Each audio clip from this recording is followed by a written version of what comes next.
Mario Maker is an amazing tool. While the game may appear to be pretty simple at first glance, it is possible to build insane contraptions. The game allows for gigantic monsters, for crazy gameplay twists, for randomized levels, for really complicated ways to trigger P-switches, and for so much more.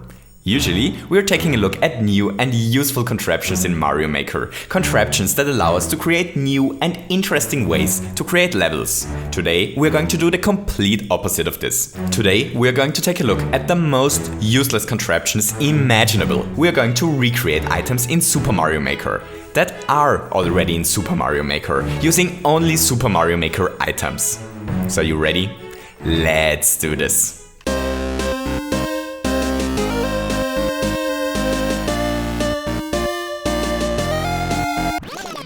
First, let's take a look at a custom key system. Here Mario finds himself in a pretty strange room. The path forward clearly leads through this door. But this door is currently locked. If our plumber tries to walk through this door, he's sent back to where he came from.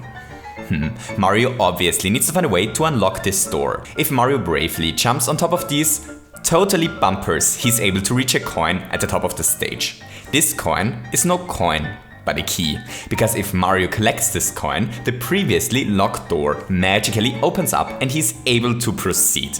Hooray! The reason why this door suddenly opens up is because of a simple Schrödinger's node block contraption. This node block is only fully loaded when our plumber is on a platform with the coin, which forces the node block to release its pop arm, which drops down and opens up the door by breaking the ice block. At first glance, this may appear completely useless, since there are keys in the game, but with a little bit of tinkering, it should be possible to create locked pipes by using such a trick, which could actually be interesting.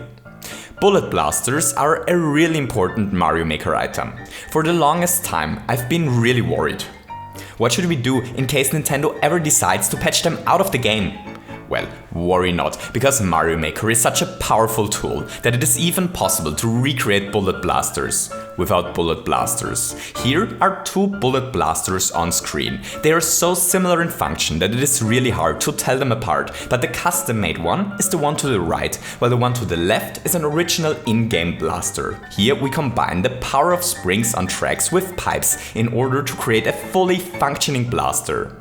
But this blaster design is actually superior to the original ones in a couple of ways, since this blaster is actually able to shoot up to 5 items at once. How amazing! Let's take a look on how to recreate one-way doors, or at 3 ways to be precise. Here our plumber No More has to make his way through a corridor filled with 3 one-way doors. Each one of these doors closes behind him once he walks through. The first door uses a simple thwomp setup in order to test whether Mario walked through. The second door is wired to a Schrödinger's node block, which only activates once Mario walked through the door, and the third one is activated by Mario's head itself, and then triggers a small door closing contraption.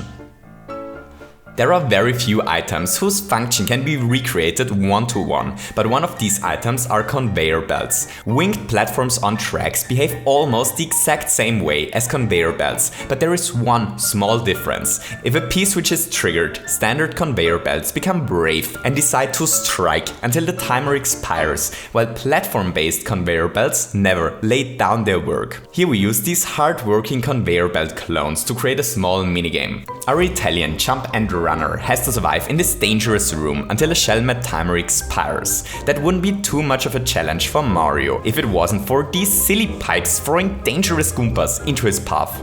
But after a while, the hidden shell-met timer expires and the saving exit door finally opens up. Hooray! So far, we only took a look at recreations that, in theory, maybe in some super niche cases are actually more useful than the original one. Ladies and gentlemen, I'm proud to present an item recreation, which probably is always worse than the original. Let's take a look at the POW block recreation. Here Mario finds himself in a dangerous room. The exit door is blocked by an evil muncher, so our jumping man needs to find a POW block. If Mario platforms his way to the top of this stage, he's able to find one. This one-up mushroom is a POW block. Once it is collected, it shakes the screen and destroys all the evil enemies. This allows Mario to escape. Hooray! Here we use the same trick we used in the key system. This platform is the only spot in the level that is able to activate this Schrödinger's node block. If it is activated, a P-switch becomes really triggered, which transforms the coins that were hidden behind the enemies into brick blocks and destroys all the enemies. Next, let's use some tracks and fire bubbles to recreate a fire bar. Awesome! And now let's recreate the Koopa King himself. Let's take a look at the Bowser recreation, which is so identical in appearance and function that it is really hard to tell it apart from the original Bowser.